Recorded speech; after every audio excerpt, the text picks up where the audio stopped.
Bishoi block ଯୋଡ଼ିଆ panchayat Zamir ଡିହା ଗ୍ରାମରେ Nabajyoti youth club ପକ୍ଷରୁ 34ତମ ବାର୍ଷିକ କ୍ରୀଡ଼ା ଓ ସାଂସ୍କୃତିକ ମହୋତ୍ସବ ଅନୁଷ୍ଠିତ ହୋଇ ଉଦ୍ଯାପିତ ହୋଇଯାଇଛି। ନବଜ୍ୟୋତି ୟୁଥ୍ କ୍ଲବ ଆନୁକୂଲ୍ୟରେ 2 ଦିନ ନୃତ୍ୟ ଗୀତ କ୍ରୀଡ଼ା କୌତୁକ ଏକାଙ୍କିକା ବିରାଟ ଆଦିବାସୀ ମହୋତ୍ସବ ଅନୁଷ୍ଠିତ ହୋଇଯାଇଛି।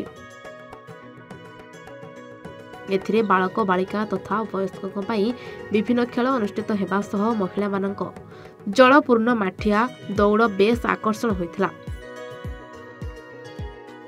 ତେବେ ତୃତୀୟ ଦିବସରେ ସାଂସ୍କୃତିକ କାର୍ଯ୍ୟକ୍ରମ ଅବସରରେ ନୃତ୍ୟ ଦାଣ୍ଠା ଡ୍ରାମା ହୋ ନାଚ ବୁଢ଼ୀ ଗାଳି ନାଚ ଆଦି ପ୍ରତିଯୋଗିତା ଅନୁଷ୍ଠିତ ହୋଇଥିଲା। ଏହି ଉତ୍ସବରେ କ୍ଲବ ସଭାପତି ସୁକଲାଲ ବେଶ୍ରାଙ୍କ ସଭାପତିତ୍ୱରେ ଅନୁଷ୍ଠିତ ବାର୍ଷିକ ଉତ୍ସବ ପୁରସ୍କାର ବିତରଣ ସଭାରେ ଅତିଥି ଭାବେ 34 ନମ୍ବର ଜୋନ୍ର ଜିଲ୍ଲା ପରିଷଦ ଶ୍ରୀମତୀ ବିନ୍ଦୁସ୍ମିତା ଦେଓ, ବିଶୋଇ ସରପଞ୍ଚ ଇଞ୍ଜିନିୟର କରୁଣା ସାଗର ମାର୍ଣ୍ଡି, ସମିତି ସଭ୍ୟ କାଶୁ ମାଝୀ, ଯୋଡ଼ିଆ ସରପଞ୍ଚ ସାବିତ୍ରୀ ସୋରେନ, ସମିତି ସଭ୍ୟ ଇନ୍ଦ୍ରାଇ ସୋରେନ, ଖେଲାରାମ ଟୁଡୁ ପ୍ରମୁଖ ଯୋଗଦେଇ ନିଜର ବକ୍ତବ୍ୟ ରଖି କୃତି ପ୍ରତିଯୋଗୀମାନଙ୍କୁ ପୁରସ୍କୃତ କରିଥିଲେ। କ୍ଲବର ସମସ୍ତ ସଦସ୍ୟ ଉକ୍ତ କାର୍ଯ୍ୟକ୍ରମକୁ ପରିଚାଳନାରେ ସହଯୋଗ କରିଥିଲେ। ମୁଁ ଖେଲାରାମ ଟୁଡୁ ବିଶୋଇ ବ୍ଲକର ଯୁବ ନେତା ହିସାବରେ ପରିଚିତ। ଆଜି जो ଜାମ୍ବିଡିଆଟାରେ ନବଜ୍ୟୋତି ୟୁଥ୍ କ୍ଲବର जो 2 ଦିନ ଧରି ଏ जो କ୍ରୀଡ଼ା ପ୍ରତିଯୋଗିତା ରଖାଯାଇଥିଲା ମକର ଉପଲକ୍ଷେ ଏଇଟା ଆମର ଘାଟି ଉପର ପ୍ରଥମ ମେଳା।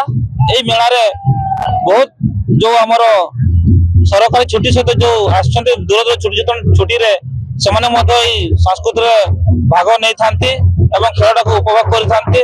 ଖୁସି ଲାଗେ ଏଠି ଯେ ଟୁସୁ ମେଳା ସହିତ जो ଆୟୋଜନ କରିଛନ୍ତି ନବଜ୍ୟୋତି ୟୁଥ୍ କ୍ଲବର କମିଟି मेंबर एवं प्रेसिडेंट सेक्रेटरी को धन्यवाद देवी।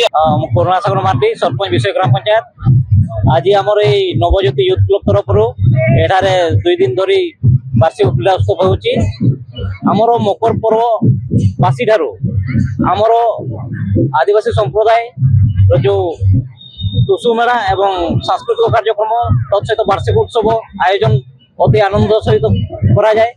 एथर आमर नवज्योति यूथ क्लब जाम्बिडिया तरफ भव्य आयोजन करा जायछि।